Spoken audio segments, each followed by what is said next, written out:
Magandang araw sa ating lahat. Narito po muli ang inyong lingkod.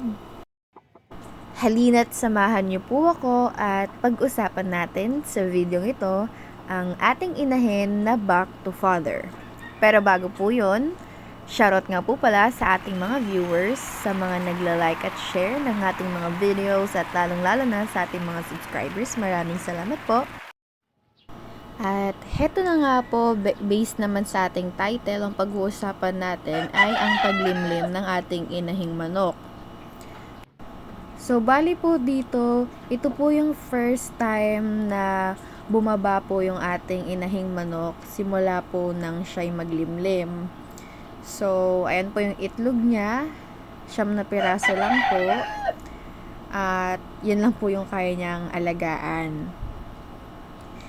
So, pagbaba po niya, syempre, as usual, yung ginawa niya po kumain at uminom ng tubig at naligo po siya sa buhangin or ayan po, sa lupa. Kasi yan naman po yung kinaugalian ng mga manok. So, yun lang naman po yung ginawa niya ng ilang minuto after niyang bumaba galing nga po sa kanyang mga itlog.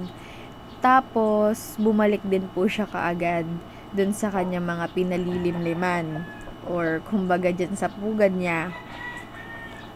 At ito pang video natin ay update lamang po dahil sa previous upload po natin ng video na yung title po ay Back to Father, ito na po yung kinalabasan nun.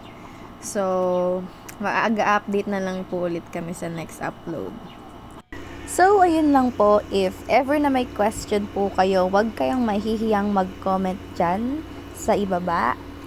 At yun lamang po muna sa ngayon. Maraming salamat sa panonood.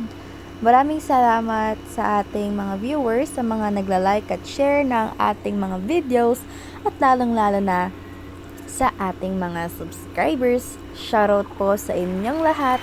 Maraming salamat at God bless!